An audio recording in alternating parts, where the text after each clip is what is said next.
Vivo వాళ్ళు రావో X300 series లో main camera పై focus చేశారు. ఈ ఫోన్లలో సోనీ LYT-828 గింబల్ లెవెల్ కెమెరాని వాడుతున్నారు. ప్రపంచంలోనే మొట్టమొదటిది అఫీషియల్ గానే ప్రకటించేశారు. దీని వల్ల లాభం ఏమిటి అంటే మెయిన్ స్టెబిలైజేషన్ పై వీళ్ళు ఫోకస్ చేశారు. మనం లో లైట్ లో కూడా వండర్ఫుల్ ఫోటోలు తీసుకోవచ్చు. ఇక లో లైట్ లో కూడా ఇంకా ఫోటోని బాగా డెప్త్ గా బ్రైట్నెస్ తో తీస్తుందిట. మరియు దీంట్లో CIPA 5.5 లెవెల్ స్టెబిలైజేషన్ కూడా ఉందిట.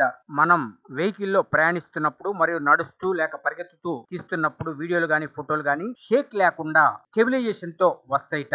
మనం వీటిని ఇంకా ఎక్కువ బ్రైట్నెస్ తో మరియు బ్యాలెన్స్డ్ గా బ్లర్ లేకుండా నాయిస్ లేకుండా తీసుకోవచ్చు. అటువంటి వండర్ఫుల్ స్పెక్స్ తో వివో X300 సిరీస్ బయటకు రాబోతున్నాయి. అంటే వీళ్ళు మెయిన్ గా కెమెరా పై ఫోకస్ చేశారు. కెమెరా లవర్స్ కి అద్భుతమైన ఫోన్ అని చెప్పొచ్చు. ఇక రిలీజ్ టయానికి అనేక ఫీచర్స్ యాడ్ అవుతాయని కూడా తెలుస్తూ ఉంది. ఈ వీడియోలో వాడిన ఇమేజెస్ మా సొంతగా తయారు చేసుకున్నవి, ఎవరికి సంబంధము లేదు. Please subscribe VKT News YouTube channel for more technology updates.